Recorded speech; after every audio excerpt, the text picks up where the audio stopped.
Hasil interogasi pelaku pembunuhan keponakan di Bangkalan berubah-ubah. Interogasi pelaku pembunuhan keponakan di Bangkalan, Madura terkesan aneh, tersangka nyambung putus saat ditanya.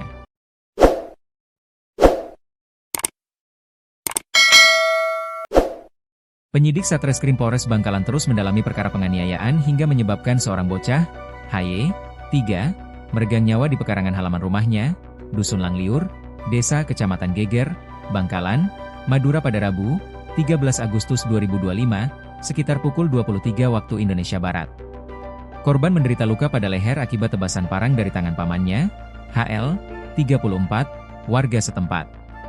Pelaku HL kini mendekam di balik jeruji Satreskrim Polres Bangkalan setelah ditangkap di semak-semak belakang kamar mandi rumah korban. Serangkaian pemeriksaan terhadap tersangka HL oleh penyidik Satreskrim Polres Bangkalan hingga Jumat, 15 Agustus 2025, masih terus dilakukan.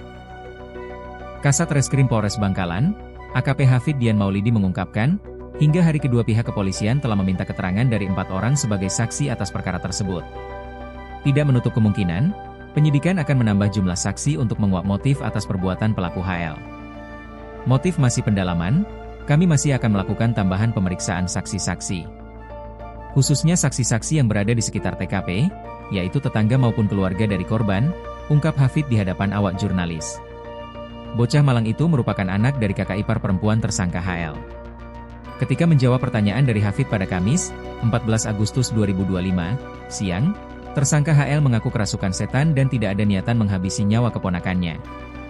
Disinggung apakah tersangka HL mengalami gangguan jiwa, Hafid menjelaskan bahwa tidak ada dokumen yang menyatakan bahwa tersangka menderita sakit jiwa. Namun dari keterangan keluarga dan tetangganya, beberapa kali memang agak kambuh tetapi tidak separah ketika terjadi tragedi pilu dan sadis malam itu. Saat diinterogasi apakah nyambung atau ngelantur, nyambung, putus, nyambung, putus. Untuk kejiwaan pelaku, kami belum melakukan pemeriksaan dengan melibatkan dokter jiwa. Namun akan kami agendakan melakukan pemeriksaan kejiwaan, pungkas Hafid. Tersangka HL dijerat pasal 80 ayat 3, Yungto pasal 76C Undang-Undang Perlindungan Anak dengan ancaman hukuman 15 tahun penjara. Polisi menyita sejumlah barang bukti, diantaranya berupa sebilah parang, baju korban, hingga ponsel milik pelaku HL.